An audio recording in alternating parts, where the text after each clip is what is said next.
The music continued to play from nowhere and everywhere. The bright blast of horns and violins singing out triumphantly. "Turn that shit off!" Jitterbug roared.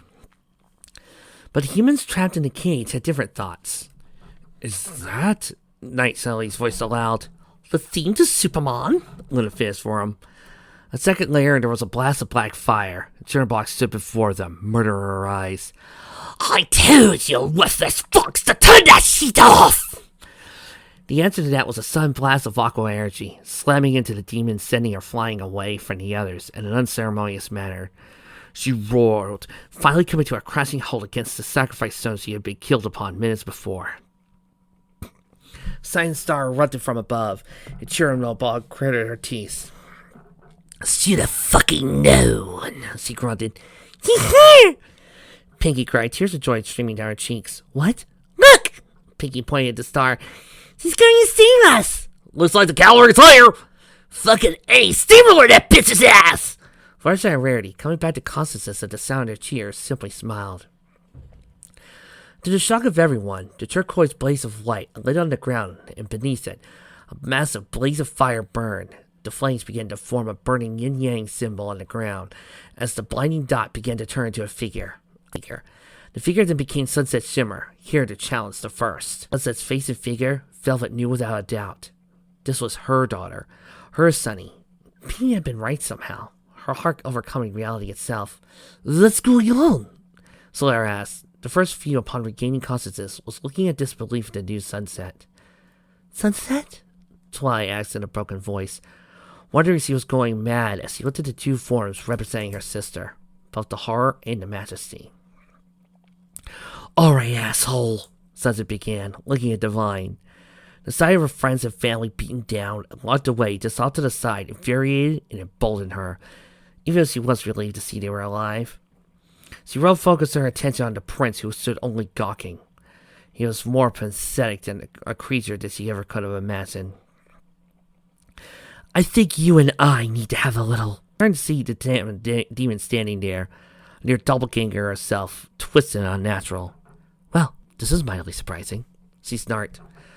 Jitterbug folded her arms. "So, I wasn't imagining things. I was wondering why her memories were so different than the last time. You're from beyond, aren't you?" "None of your business. I don't give information to demons," Sunset replied curtly. Her bold words sent hiding the chill running down her spine. Right away, something about this demon seemed vaguely familiar and couldn't quite place her finger on it. It wasn't the demon's appearance, or even his voice, so much as his presence. Worse still, it was clear that the creature sensed the connection as well. "Well, so you are from beyond. Clearly the educated, unlike this idiot," Jitterbug said, pointing to Divine. "So, this is absolutely fucking rich. I had your party last year, then got evicted by that twist from your home plane. No idea who she was, but you were clearly important to her too, even though you hated her." "It was a mistake, just like you are," Sunset told her as she realized what was going on. "What did you do?" the teen demanded, her tone making it clear who she was talking to. "Like you care." "Like you care?" Jitterbug fondled herself, grinning. "I got me on a new and approved model. She's actually a virgin. I'm going to have fun corrupting this party. You are the sloppy seconds." She then grinned. "Oh, I get it. You stole her life," Jitterbug added, pointing at Sunset. "It's so clear now. Her memories are older ones from this place. Yours are newer. Did you plan to off this bitch completely, or was her lack of presence enough?" Sunset ignored her. Everything here, especially the demon before her, felt fetid, stank of death and decay. The idea that this very same demon had used her as a vessel when she was at the peak of her downfall sickened her. The thought was more violating than every memory of nights spent in bed with Flash. Whatever fear Sunset might have before evaporated, burned away by the righteous fury spurred on by Jitterbug's smirking face. "I'm going to give you a chance. Let her go and crawl back to whatever infernal plane you came from." "Oh, She died and I claimed her as my right, I taunted, leaning forward to get into Sunset's personal space. This is now my property, and so everything else is in this realm, she smirked, including you again. You just sealed your fate. Sunset knew at this point what she had to do. This demon wasn't going to go peacefully, and that meant that there would be only one option left. Wicked, spineless creature of hell, she spat. I am Sunset Shimmer, Baroness Westphalia, Archmages of Equestria, and Child of the Sun. I have come across worlds to deliver retribution and justice for your misdeeds and evils. Jitterbug yawned. Memorized this one, did ya? I shall stand here until you face your eternal and righteous punishment. I will bring down upon you the judgment of heaven. Jitterbug rolled her eyes. Please tell me that you have a better speech before I rip your head off and use your body as my personal sex toy. Sunset smirked. Okay then, let's simplify this for dull minds. These are your choices. You could surrender and crawl back to your little corner of hell. Alright, this one sounds better. Lay it on me. But get this clear, I am not afraid of your cunt. Well, Sunset snarled, here's option 2, which I must prefer. I will introduce you to the fucking wrath of a goddamn pissed off and Tartarus alicorn. Your ass is going to be discord, and I'm going to be all 6 fucking elements of harmony. I'm going to rampage on you like the princess did against the Minotaur invasion of 957. I will break you like she broke the entire Changeling army at Saddleback Ridge, and I won't feel a single ounce of remorse doing it. I will tear you apart like a fat stallion at a buffet. She wandered until she was inches away from her corrupted counterpart. In short, I will fuck your shit up in ways you can't even. Jitterbug laughed. As if you think you can defeat me. Sunset flexed a hand and a blaze of cyan energy burned in it as in the sky. Oh, I'm not here to defeat you, the former unicorn explained. I'm going to kill you. Slight difference in context there. You kill me, your counterpart dies, Jitterbug taunted. I don't believe you. Sunset dropped into her race stance. I bet you wouldn't want her self-desecrated like this. Now put your money where your mouth is. The response to this was a slash of wing at high speed, coming down hard enough to create it instantly. As the dust settled, Jitterbug sighed. Oh, all talk and no action, apparently, she mocked. And here I thought you were. The response came out of nowhere. A rising uppercut sending Jitterbug flying. Enough power was put behind that Sunset's attack that there was a blast of light and audible crack, catching the attention of everyone. While the demon was still caught off guard, Sunset immediately turned in midair and cut loose with a spinning kick, raking it hard across the same spot she had punched. Jitterbug stumbled in the air, but caught herself. I will destroy you! She screamed as she summoned her twin spears of energy, slamming them down on the ground, detonating everything for field around her, completely and utterly destroying everything in their blast radius. Except Sunset, who had expected and nimbly moved out of the way, clearing the blast zone. She then charged back in, summoning a volley of fiery arrows that immediately lanced at her foe. The missiles harmlessly bounced off the demon, who didn't even bother to block the blows. However, it did leave Sunset with an opening. As she continued to attack, she leapt over Jitterbug, grabbing each wing and threw the demon back, setting up for a combo. Unfortunately, that had been a tactical mistake, as Jitterbug simply took to the air to dive-bomb Sunset. The teen spun and backhanded the demoness, quickly summoning a knife and stabbing the creature as hard as she could. Jitterbug screamed in pain, and with one hand smacked Sunset away like a rag doll. Then threw another volley of energy blasts at the teen, screaming in pain. Sunset crashed to the ground, grotesquely bouncing off the ground. She felt the pain slamming into her, followed by the burning sensation of magic blasts throwing at her again.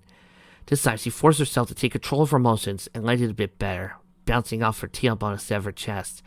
Dazed, she saw another facade of blast coming towards her, barely threw up a shield in time. For her part, Jitterbug practically having orgasms of joy. She hadn't had this much fun in a while. Her satisfaction punctuated by sexual rustlings of delight as he bounced the unicorn back and forth like a ping pong. Today was the final culmination of her plan. She would have the body she always deserved and would destroy her only opposition. Ironically, the animal whose human form she held last. Really, it would be a mercy, as animals, even magical ones like the horse pretending to be a girl, didn't have a place in the world. So better to kill her now. Instead, she got a magic charged foot to the face. She nailed the demon at the extreme end of her diving jump kick. And as the pair felt Earthwind, Sunset boosted herself to let her wrap her legs around Cinderblock's neck, cut loose with a series of high-speed punches to the opponent's face. As the demon crashed to the ground, shattering the floor, Sunset expertly leapt off, flipping in midair. As she landed on the ground, she drew another fireball, this time mixed with a high-voltage electric charge as well. The shot rang true in Cinderblock's selling land and was on the end of a above a high-heat burn and 1,000,000 volts of power. A painful scream from Cinderblock was enough to cause a localized sonic boom, knocking everyone off their feet. Both Sunset and Cinderblock got to their feet at the same time. You're better than I thought, but it won't matter. Cinderblock taunted. I'm going to kill you. Funny. That's what I was just about to say, Sunset seethed. Ahem. Dear Friendship is Timeless, the past fanfics we've done, and anybody listening to this who might want to do a magic battle. This is how you do it! Magic is not just pew pew pew pew, like it's some sort of third grade 8-year-old description of a DBZ fight. Magic revolves around bending the elements. Think less DBZ and more Black Clover, Fairy Tail, Avatar: The Last Airbender. Pick up a freaking spellbook from D&D or Pathfinder. Look at the spells and use that. Do things like create a lightning bolt mixed with a fireball, or magical light arrows, or stuff like that. Be creative. Magic's all about creativity. Have fun with it. This is why Mike's whole entire description of lightning being, he's so strong, his muscles can bounce off the magic, yada yada, is bullshit. There are other ways to handle that. Mike thinks magic is just a beam, but it's more than that. You can control the weather. You can move stones. You can do stuff like this fight scene. And sadly, I am back here with I gotta ask, is this a commentary on masculinity and how some people in the fandom like to remove the magic and the girls from the story and allow their male OC to take over everything because they have a big dick and they think that they're better and they should be all powerful and bullshit like that? Because I feel like this is a commentary. From the first moment the fireballs were thrown, Prince Divine Bourbon Canino Jose Durot de Van Wright, Prince of the House of Bonaparte, did what he felt he must, and marshaled those courage and willpower to do what he had to be done. He immediately dived behind one of the large stone walls, whimpering and praying for mercy. Now, will somebody please kick him harder in the face and force him to lick their boot? How did this get so completely out of control? He had done everything he knew he had to, and followed every bit of the instructions there was. How did he know that still technically not having the planets in perfect alignment was going to cause a loophole in everything? It wasn't fair. I should be the one with power here, not them! It then dawned on him. Why were there two sunsets? One of them was frightfully obvious. The simpering, nice, very little timid spawn of his cousins. That one he disposed of and had been then. Of that he was sure. But it was the other one that completely stunned him. The second sunset was brave, forward, focused, and runs to attack the demon without a second thought. She didn't so much seem to be a lookalike for Sunset. Someone said she was Sunset. Somehow another facet. That he was sure as well. But it raised more questions than answers. He knew other realities existed. His father of fathers had received power beyond human ken from a black alicorn, and traded his wife for more power and a bride of that realm. So it stood somehow that this second Sunset could actually be one of the beings, a unicorn, from the other realm.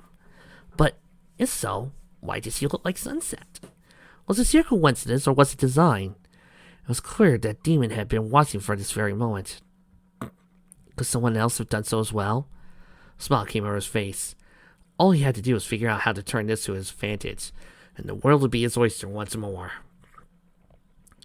Meanwhile, oh, come on, can we get back to the magic fight? Fight with the guns. Whoa. Ordnance flew through the air, and another group of sirens went down.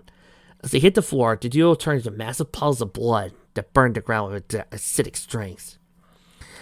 Another pair of sirens reacted badly to the serum, Adagio said, looking at the pitted ground. She idly scratched at her slung arm, which was now bothering her to the point she couldn't hold a rifle anymore. Don't remind me, I told her. That previous trio was worse. One of them was moving so fast he literally combusted the moment you shot her. She shook her head. I'm so glad we were on assignment when they started mass ejections. Like I said, we're done when this shit's over, Pine told him. Sis and I are getting the fuck out of here. No offense meant, but I don't ever want to see any of you again. I don't want to see anything ever again. We're going to find us around the Yukon where no one can bother us. Well, I'm going to miss you guys, Sonata replied. It's been fun having you around. Hey, you three could always come with us, Sai suggested. Good night. We do have things here. A support network we built, Arya told him. As much as we appreciate your offer, this is home for us now. You sure about that? Pine asked. You three stay here. You're bound to be blamed for everything. Be that as it may, we have Sunny, and I know she'll back us, Adagio told him. Fair enough. Right now, we still have this mess of yours to clean up, Sample reminded him. Yeah, we're going to have to do about Vesper and Mezzo. They deserve better than to have their bodies just left there, Zephyr added. The triples looked at each other in confusion. Nobody gets left behind, Sonata insisted. Mysore was killed spying on Katana's group for us. There's any chance of recovering her domains? I want to. Sunny, we don't know, Pine began. No, I know how she feels, sis, Sai told her adopted sibling before turning to Sonata. We'll do whatever we can, though she's right when she says don't get your hopes up. Thanks. Fight you're all been waiting for! As Sunset dashed in for another strike, Chernobog threw a fireball the size of a small car towards her. Sunset, in turn, immediately summoned another spell she learned from a video game, and threw a blast of energy much smaller, but far more concentrated and faster. The wave of black fire and the Nova Bomb collided halfway between the two combatants. The world wavered and warped and shimmered with the amount of power unleashed. And finally, a sonic boom ripped out, and a wall of white noise knocked everyone off their feet. Sunset, taking a chance, rushed through the blast of energy. She ignored the burning sensations she felt, biting off a scream, and then exited a carbon scored and fire on fire, but catching her foe completely off guard. You're insane! Like a fox, Sunset shouted as she cast two spells. The first immediately nullified all the damage she took, but it cost her quite a bit from her flagging magic. It would buy her time, only just. The second one was one of her own making. She picked it up during a lazy game session between her, Fluttershy, Applejack, and Bonbon, who had also been over. The two argued what would be the real-life combo, with the TKD practitioner arguing for power versus Favino's speed, endorsed by Bonbon. The two finally settled on trying to match one up with their two different styles, while Sunset watched eagerly and Fluttershy hesitantly. While it wasn't as fast as a video games version, the two agreed that in a situation like that it would be incredible. So now, Sunset used it, and her scream split the air. Toucan Rubber!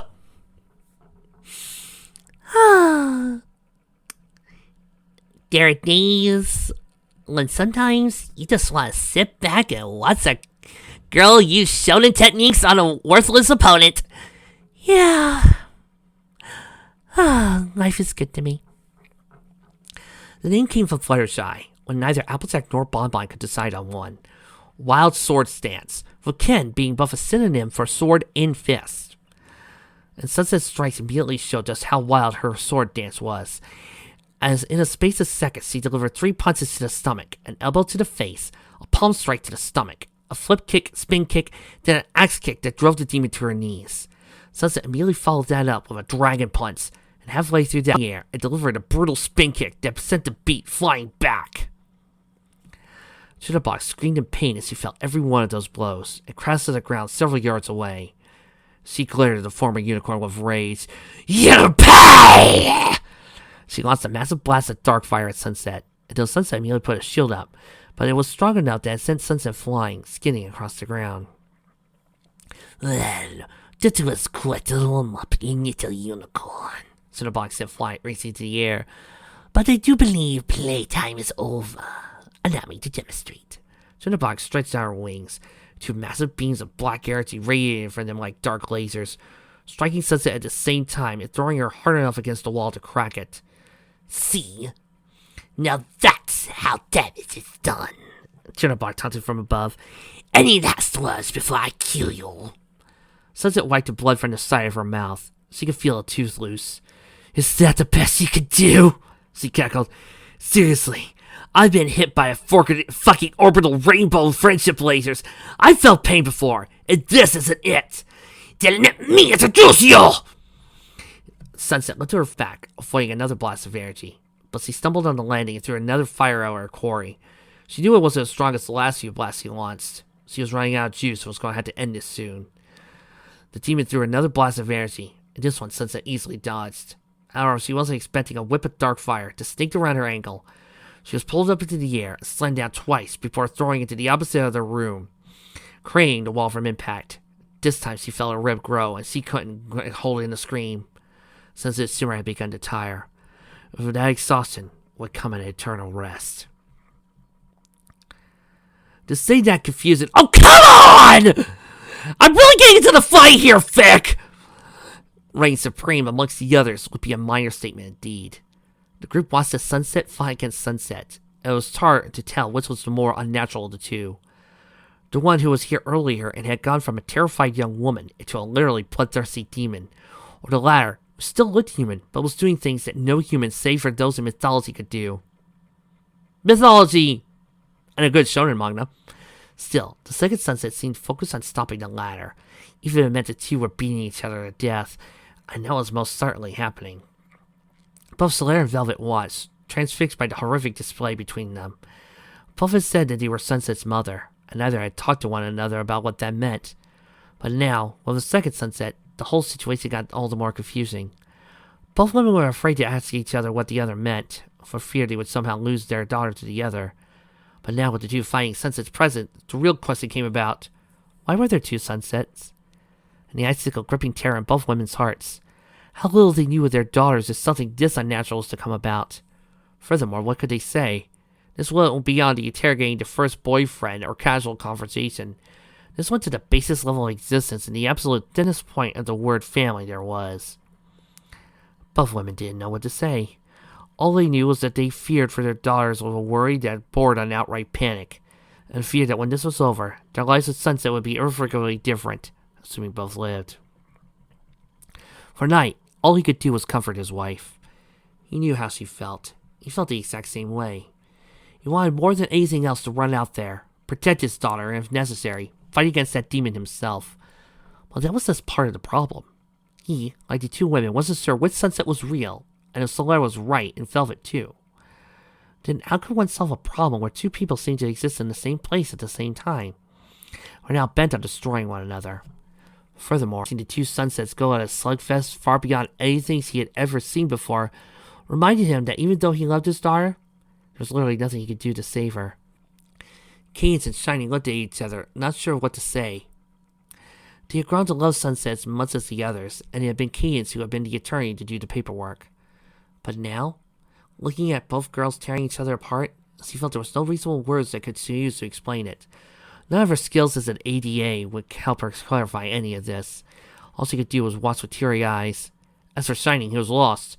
The case that he had been working on, he ended up in the center, and now things had gone so far off the rails he almost wished the X-Files were real, so he could have a tap that information.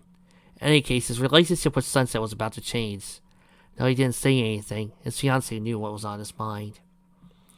Spike at first thought it cool, like a fighting game in real life, but now seeing the monstrous version of his older sister fighting against another version of her had dashed at.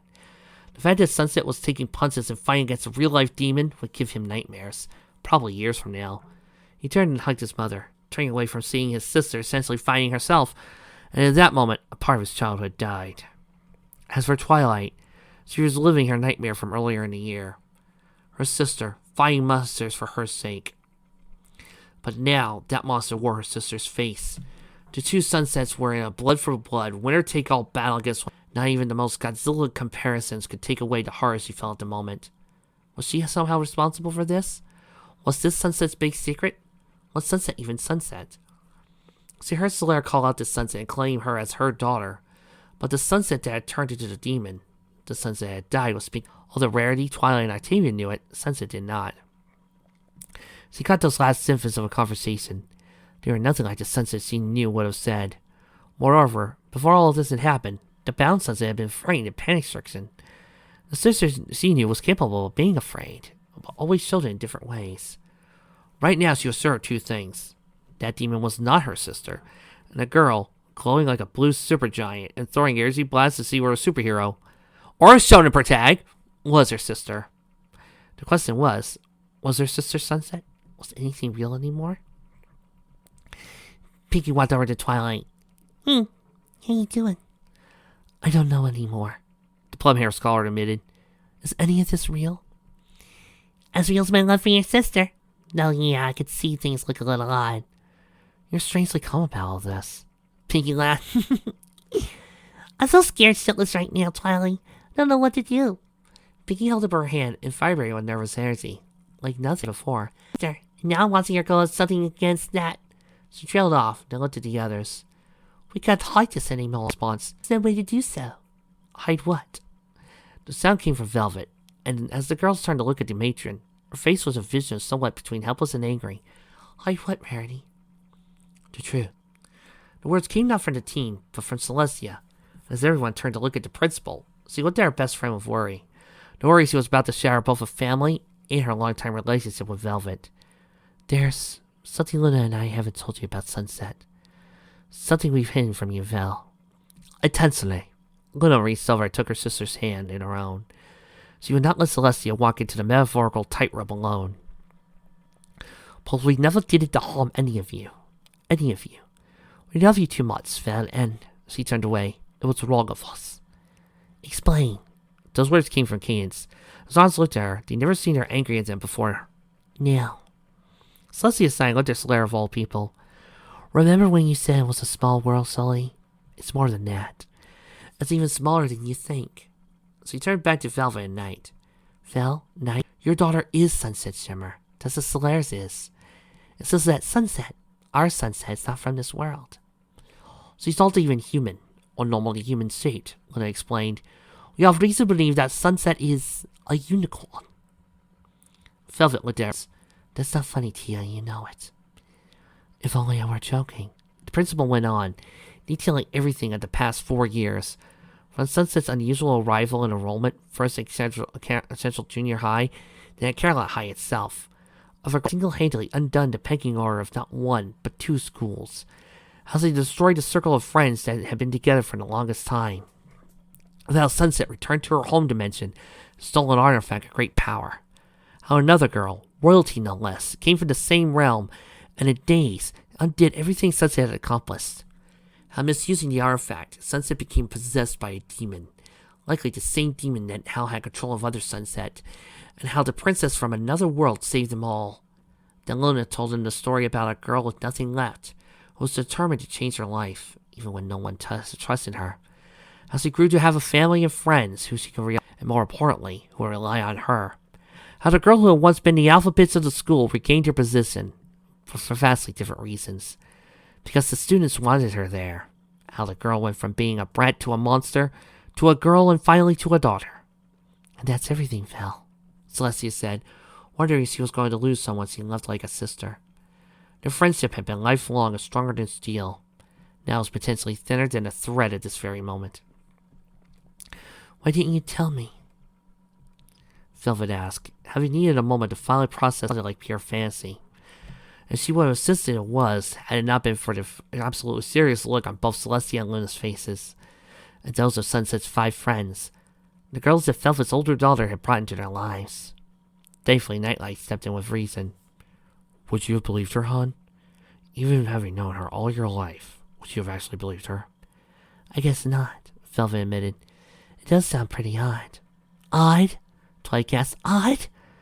She looked at Celestia with appeal. Odd? No.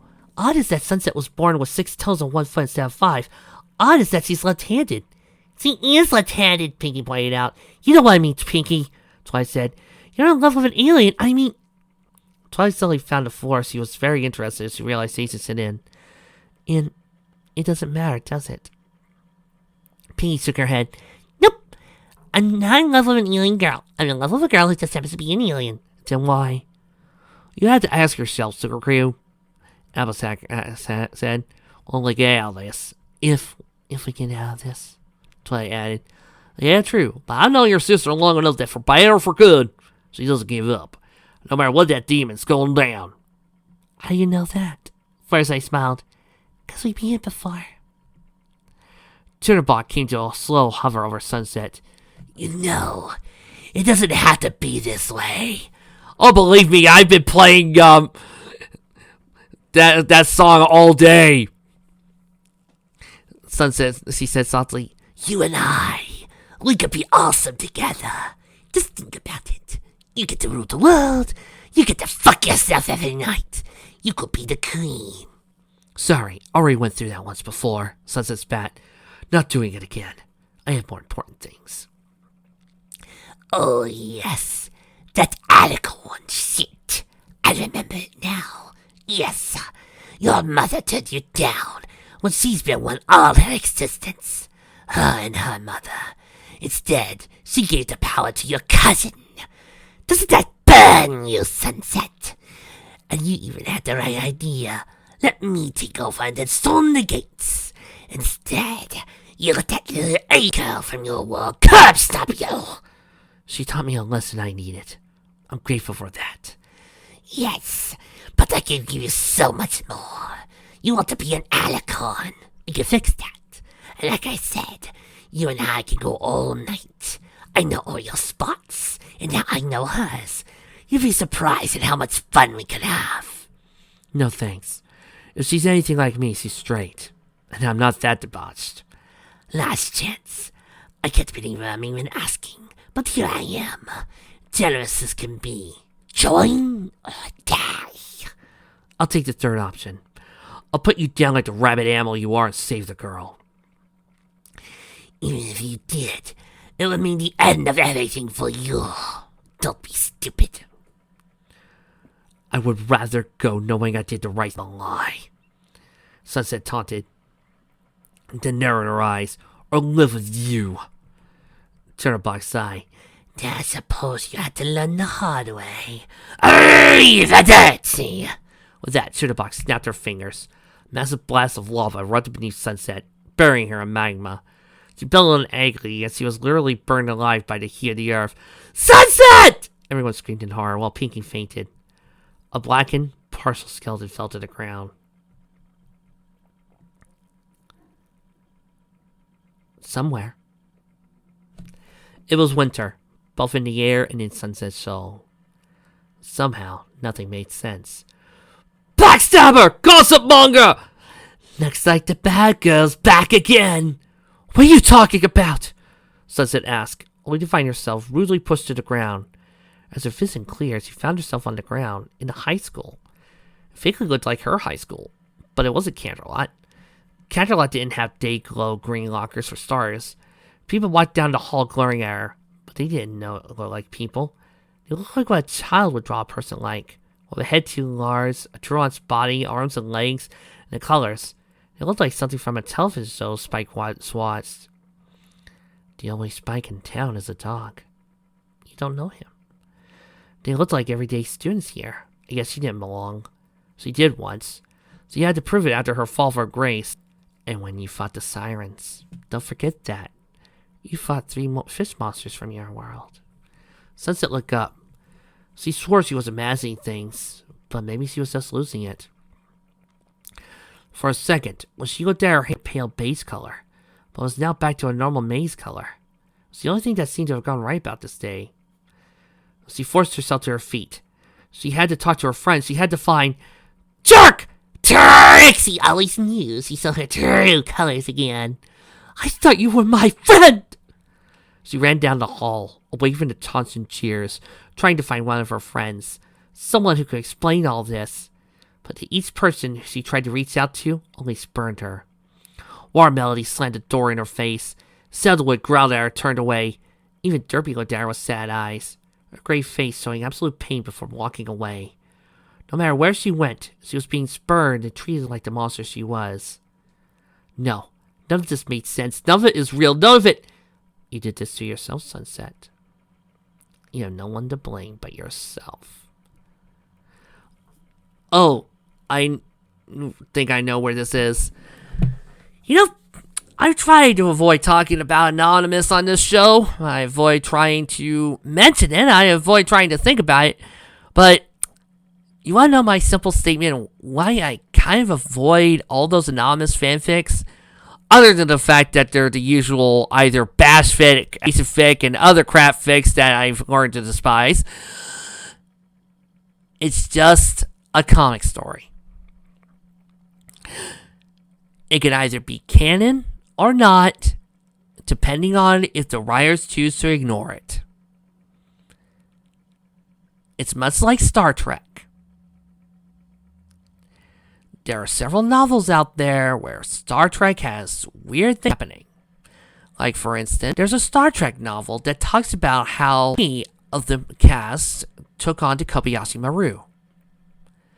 Now, until it's confirmed in the show or in Picard, it's not canon. It's sort of canon. It could be canon if you want, but it's not official canon. Until they describe it as so, there's a come along and tell you something completely different. Just the same, the comics can say something, anything they want, and I could just as easily say, no, it didn't happen, because it's not part of the show. The same could be said of the Avatar books. Until Brian says, yeah, that's how Ursa's story ended, I could say no. So that's why I don't see the reason why to get up in arms about it. So he needed to make things right. But I will add this. Do you guys really think Sunset is such a wimp, weak, infantile, spineless girl that she would take this lying down? That with all this, she would do things like run away, cry, and just be a little crybaby? Do you guys think that low is Sunset? Really? So there you are. She turned to see Flash standing there. Flash, her ex. Flash, whose sweet, honest soul had been something she tried to destroy, only for him to escape her orbit and find love with Twilight. She deserved him far more than Sunset herself ever did. Flash, What, Sunset? Why this anonymous garbage? We believed you. I believed in you. I thought you changed. I did, Flash! Tears poured from her eyes. I didn't do it. I don't even know what Anonymous is. I wish I could believe you, but I'm not going to fall for your lies a second time. Goodbye, Sunset. He started to walk away. Please, Flash. I don't know who to turn to. Sunset felt wrong about trusting him. Sunset wasn't sure why, but a part of her recoiled at the idea of even trusting someone like yourself. Flash has always been a saint. Meanwhile, you've always been a barely controlled monster. And you've slipped at least once. Herself. She wasn't even sure she trusted herself anymore. Flash, please! I need your help. No, you need to go away. Trixie thinks she needs to kill herself. The haughty girl with the blue skin called out. Sunset looked at Trixie with anger. She could always count on Trixie to make her day worse. You're Anonymous, aren't you? Ha! I wish, Trixie laughed. She served up to school more than Trixie ever could. Trixie answered me. Trixie held out a knife. Her eyes glowed with black fire, with the anger someone betrayed. Of someone who had been betrayed. Why don't you just end it, Sunset? Trixie thinks you should. Before Sunset could respond, she fell a blow to her jaw that dropped her to the ground, followed by several more body blows. She screamed in pain. She knows she was being kicked over and over and over again. She looked up to the unnatural. Faces of betrayal. Faces you betrayed. Faces of her friends. Girls that thought her to be Anonymous. How could you do this to us? Eddie stood there, her white skin flushed with rage, blue eyes piercing. Why did you do it? Flashlight's buttery yellow skin was so pale from worry. Turquoise eyes showed pain for what had happened. I know why. 'Cause she ain't nothing but a little damn dirty varmint! Applejack punched her fist into her palm, or her skin, making a clear smacking sound as she did. Yeah, dirty traitor! Unlike Applejack, Rainbow Dash brought a blue fist straight down Sunset's face again. You ruined us, monster! We trusted you! Pinky's magenta hair was straight, her pink face showing a mask of sorrow. We believed in you. And you betrayed us again! But this time we're on to your tricks, Randy argued. Why don't you just kill yourself? Flashlight told her. Kill myself. Kill yourself. After all, it's the only way out, right? Yeah, just end it. I don't want you. And not even Twilight would take you back. Rainbow shied. She threw her knife at Sunset's feet.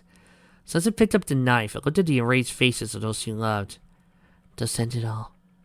Just one slice across the neck, and it'll all be over. Sunset held the knife to her neck and tears streamed down her cheek. What the fuck do you think you're doing to my friend, you bitch? Sunset looked up to see a familiar girl with tan skin and rainbow hair decked the blue scared girl with similar hair. Familiar blonde did the same with the orange skin. What the fuck is wrong with you freaks? A girl with curly pink hair kicked her counterpart. Oh, hell no. You don't get to hurt my sunny buns. There's only room for one pinky around here. What the fuck is your major malfunction? A part Japanese girl with chiffon hair roared at the butter yellow girl, causing her to pass out. You guys don't want to know what she said in Japanese. There's a loud slap, causing the alabaster girl to fall to the ground. Standing above her was a familiar-looking girl. I'm not normally one prone to fineness and rudeness, Rarity insisted. I'll not have my friend kill herself because of the likes of you. Sunset felt herself pulled up by two hands. As he did, she saw her amazed skin return to its normal human flesh tone, and looked into the four purple eyes of love. We're not letting you go, Octavia told her. We're family, and family sticks together. My Twilight hugged Sunset close, leaning into their embrace. You're my sister. I don't care about anything else. Before Sunset could speak, she found herself in a group hug. She could only look and see as the funhouse representation of her friends tore her apart, shrieking like banshees, leaving them in a flat, plain wasteland. And this, folks, is probably commentary on bad writing. Again, guys, we also call this in the business bad writing, and as long as it only happens once, it's nothing really to write accusation fix over. God!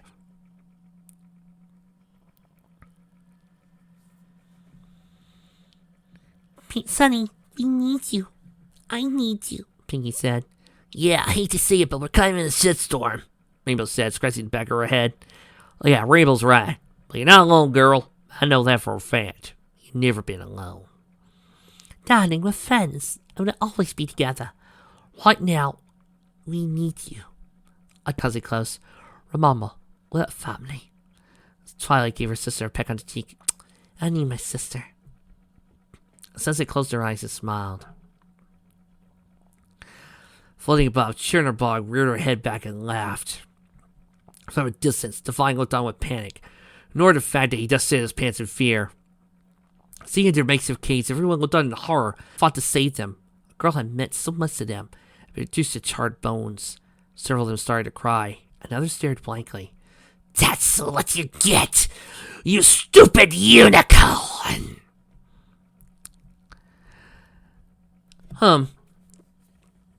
This doesn't feel right. We need some cool songs.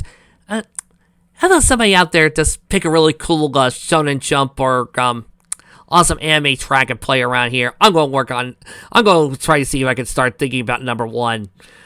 Then the bones started glowing with cyan energy. Burnt, charred bones became clean. Bones became a skeleton. A skeleton became sinews and flesh. Flesh covered over clothing.